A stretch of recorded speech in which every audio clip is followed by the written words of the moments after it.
चला विद्यार्थ्यांनो, तुम्हाला म्हटल्याप्रमाणे आज 2 तारीख. आजच्या व्हिडिओमध्ये आपल्याला काय शिकायचंय, महत्वाचा भाग लक्षात घ्या. काही क्वेश्चन्स असे आहेत जे तुम्हाला येणं आवश्यकच आहे. ठीक आहे. चला, पहिला question, by how much the difference between sum of place values and face values of digits at units, tens and thousand place in a number 8,57,16,932 is smaller than place value of digit at 10,000 place. आता question वाचल्यानंतर लक्षात येऊ शकतं की खूप मोठा question आहे. बरेचसे विद्यार्थी एखादा कुत्रा मागे लागल्याप्रमाणे असं मोठं उदाहरण म्हटलं की ते दूर पळून जातात. ठीक आहे की मला हे येतच नाही. पण लक्षात घ्या, कुठलंही एक्झाम्पल सॉल्व्ह करताना ती आणल्यानंतर तिचे तुकडे करून खातो आपण. भाजी चिरतो, चिरतो म्हणण्याचा उद्देश त्याचे तुकडे करतो. अगदी त्याच पद्धतीनं उदाहरण आपल्याला सॉल्व्ह करायचं असेल तर काय करायचं, सर्वात आधी त्याला विभागायचं. आधी वर्ड प्रॉब्लेम तुम्हाला सोडवताना पहिली महत्वाची गोष्ट लक्षात ठेवायची आहे, त्याचा मीनिंग आपल्याला समजावून घ्यायचा आहे. मग meaning by how much. By how much म्हटल्यानंतर आपल्याला इथं डिफरन्स काहीतरी, कुठलं तरी सबट्रॅक्शन असेल किंवा कुठलं तरी मल्टिपल असेल. ठीक आहे, दोन गोष्टी आपल्या समोर तयार होतात. मग आपल्याला डिफरन्स काढायचा आहे सुरुवातीला कशामधला, sum of place values and face values of digit at unit, 10 and 1000 place. सर्वात आधी आपण दिलेला नंबर लिहू. कुठला नंबर दिला आपल्याला, 8,57,00,000. काय म्हटलं होतं क्वेश्चन मध्ये, 16,932. ठीक आहे, हा क्वेश्चन आहे. यातले आता आपल्याला लागणारे डिजिट कोणते आहेत, युनिट प्लेस, त्यानंतर काय म्हटलं होतं, व्यवस्थितपणे क्वेश्चन रीड करा, टेन्स प्लेस आणि 100 प्लेस म्हटलेलं नाहीये, 1000 प्लेस. मग 100 प्लेसला इथं काही आपण लिहिणारच नाहीये. At unit, 10 and 1000 place in a number, हा नंबर आपण लिहिलाय, इज स्मॉलर. हा डिफरन्स कुणापेक्षा स्मॉलर किती आहे फाइंड आउट करायचा, place value of digit at 10,000 place. मग 10,000 प्लेस म्हणजे कोणता असणार आहे, हे असणार आहे. मग 10,000 प्लेस वर इथं लक्षात ठेवा, इथं ऑलरेडी 1 दिले. मग 1 दिले म्हटल्यानंतर आणि प्लेस कुठलं आहे, 10,000 म्हटल्यानंतर याची जी प्लेस व्हॅल्यू होणार आहे ती सुद्धा किती होणार आहे, 10,000च होणार आहे. इथं 1 पेक्षा वेगळं असतं, इथं समजा 2 असते तर मग ती किती झाली असती, 20,000. इथं 3 असला असतं तर 30,000, इथं 4 असला असतं 40,000 वगैरे वगैरे. ठीक आहे. आता इथं कमीत कमी वेळेमध्ये आपल्याला आन्सर फाइंड आउट करायचंय. मग काय करणार तुम्ही, साधी सोपी गोष्ट लक्षात घ्या. बरेचसे विद्यार्थी वाचन केल्यानंतर काय करतील, प्रत्येक डिजिटची प्लेस व्हॅल्यू स्वतंत्र लिहितील, मग त्यांची सम काढतील, परत फेस व्हॅल्यू लिहितील, त्यांची सम काढतील. एवढं काहीही करायचं नाहीये. सम ऑफ, तुम्हाला समजावं म्हणून मी हे शब्द लिहितोय, तुम्हाला परीक्षेत शब्द पण लिहायचे नाही, डायरेक्ट इमॅजिन करायचं आणि ती जी सम आहे ती फक्त लिहायची. जे कॅल्क्युलेशनचा तेवढाच पार्ट आपल्याला रफ वर्क मध्ये लिहायचा आहे. हे सविस्तर लिहित बसायचं नाहीये, आता फक्त तुम्हाला समजावं या उद्देशानं लिहितोय. ठीक आहे. Sum of place values short मध्येच लिहितोय. इथं सुद्धा किती असेल, कशी फाइंड आउट करायची सम, काही करायचं नाहीये. 6 च्या पुढे किती झिरो असणार आहे, 3. हे किती होणार आहे, 6 इंटू 1000 म्हणजे 6000. हे 9 कन्सिडरच करायचं नाहीये, हे आहे 32. म्हणजे यांची सम किती होणार, ऍक्च्युअल तुम्ही जर करत बसताल तर तुम्हाला असं द्यावं लागेल, 6000 प्लस 30 प्लस 2. पण एवढं करत बसायचंच नाही, डायरेक्ट काय करायचं, 6032. 6032 ही कुणाची सम आली, प्लेस व्हॅल्यूची. आता sum of face values, sum of face values किती असेल, व्यवस्थित पहा. फेस व्हॅल्यूज म्हणजे डायरेक्ट या डिजिटची सम घ्यायची, कारण त्यांच्या फेस व्हॅल्यू त्याच असतात. 6 प्लस 3 प्लस 2, 6 प्लस 3 9, 9 प्लस 2 किती होणार, 11. मग यांच्यातला सुरुवातीला डिफरन्स काढायचा. डिफरन्स शॉर्ट मध्ये लिहिलं मी, डिफरन्स किती असेल, 6032. 6032 जर हॉरिझॉन्टल न जमत नसेल तर व्हर्टिकल करा, काही प्रॉब्लेम नाही. मायनस 11 म्हणजे किती होणार, हे सहज लक्षात येतं, 6021. 32 मधून 11 मायनस झाले. आता पुढची जी स्टेप होती, काय म्हटलं होतं क्वेश्चन मध्ये, by how much the difference between sum of, आता हा डिफरन्स आपण काढलेला आहे, sum of place values and face values. ही सम झाली प्लेस व्हॅल्यूची, ही सम झाली फेस व्हॅल्यूची. यांच्यातला डिफरन्स हा कितीनं कुणापेक्षा काय म्हणायचं कमी आहे, कुणापेक्षा कितीनं कमी आहे फाइंड आउट करायचंय. तर तुम्हाला प्रश्नातला शेवटचा भाग पहा, is smaller than place value of digit at 10,000 place. तुम्हाला ऑलरेडी मी सांगितलं 10,000 प्लेसचं जे डिजिट आहे ते इथं 1 आहे, म्हणून हा जो नंबर बनणार आहे तो कोणता असणार आहे, तोच असणार आहे 10,000च. मग आपल्याला जो रिक्वायर्ड डिफरन्स आहे तो काय असेल, रिक्वायर्ड डिफरन्स किती असेल, 1,0,0,0 मायनस 6,021. हे सबट्रॅक्शन करा.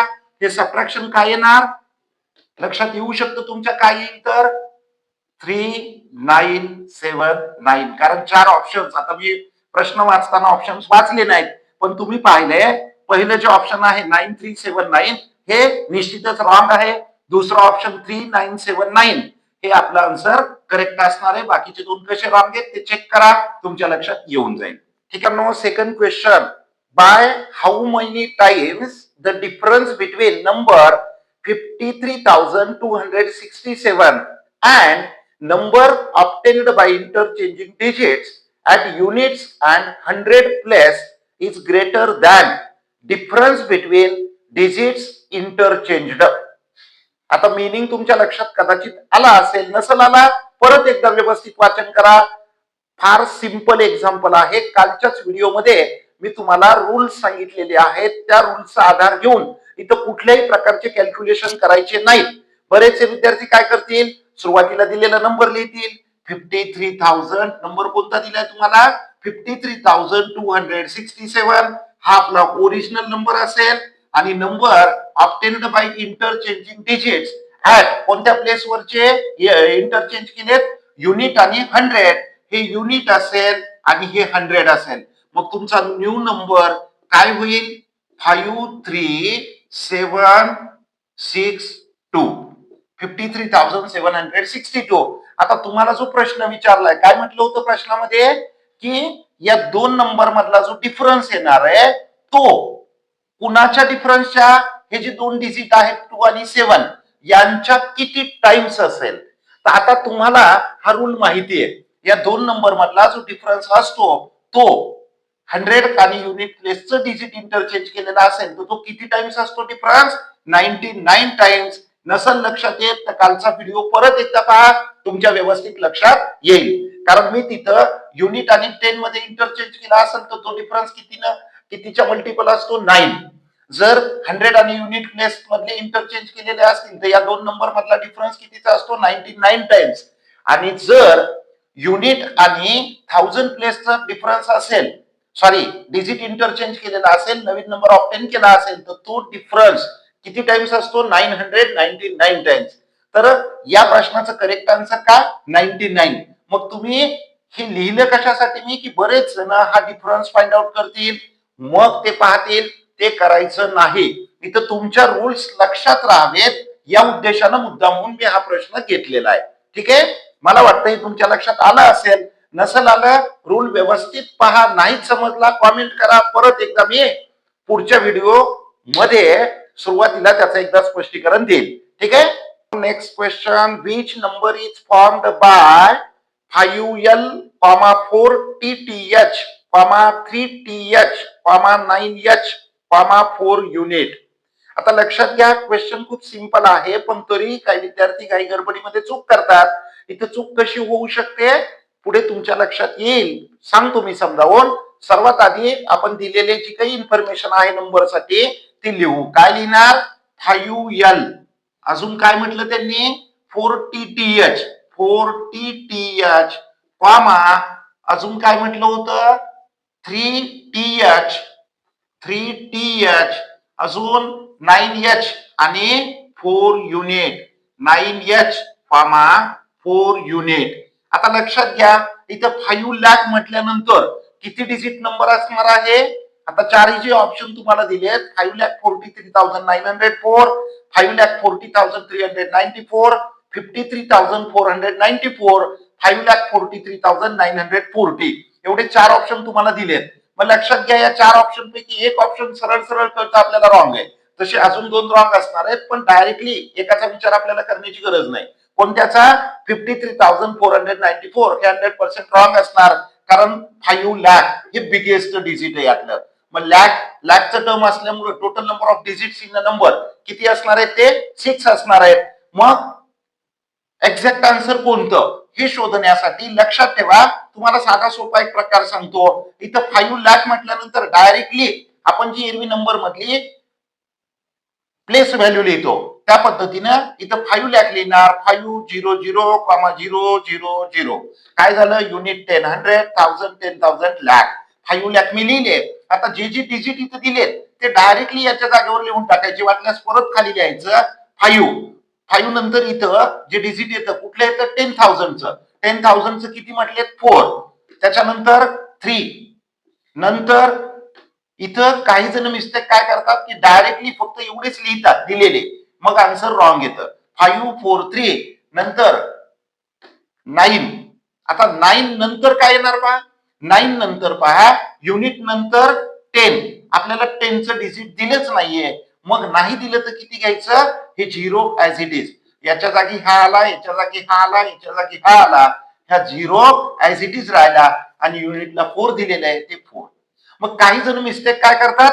हे टर्म्स एवढेच फक्त लिहितात. हा 0 जो मिसिंग टर्म आहे यात दिलेला नाहीये, त्याची प्लेस व्हॅल्यू 0 आहे, जी की आपल्याला इथे दिली नाहीये. त्यामुळं काही जणांचं आन्सर चुकतं. तर कृपया लक्षात घ्या, पूर्ण एकाग्रतेनं याचा आन्सर कोणतं करेक्ट आहे हे करेक्ट आहे हे सॉल्व्ह करा. हा व्हिडिओ बराचसा मोठा होतोय, त्यामुळं तुम्हाला सॉल्व्ह करण्यासाठीचे काही क्वेश्चन्स मी पुढच्या व्हिडिओच्या सुरुवातीला तुम्हाला देईल स्क्रीनवर, ते तुम्ही व्यवस्थित सॉल्व्ह करा. मित्रांनो, हे एक्झाम्पल जर तुम्हाला व्यवस्थित समजत असतील तर कृपया व्हिडिओ लाईक करायला विसरू नका. चॅनल सबस्क्राईब केलेलं नसेल तर सबस्क्राईब करून घ्या. निश्चित तुमचा त्यातून फायदाच होणार आहे. दररोजचे 10 ते 15 मिनिट जर तुम्ही व्हिडिओ पाहण्यासाठी दिलेत, 100% तुमचा स्कोर पुढे जाण्यासाठी याचा तुम्हाला फायदाच होणार आहे. ठीक आहे, भेटूया पुढच्या व्हिडिओमध्ये उद्या.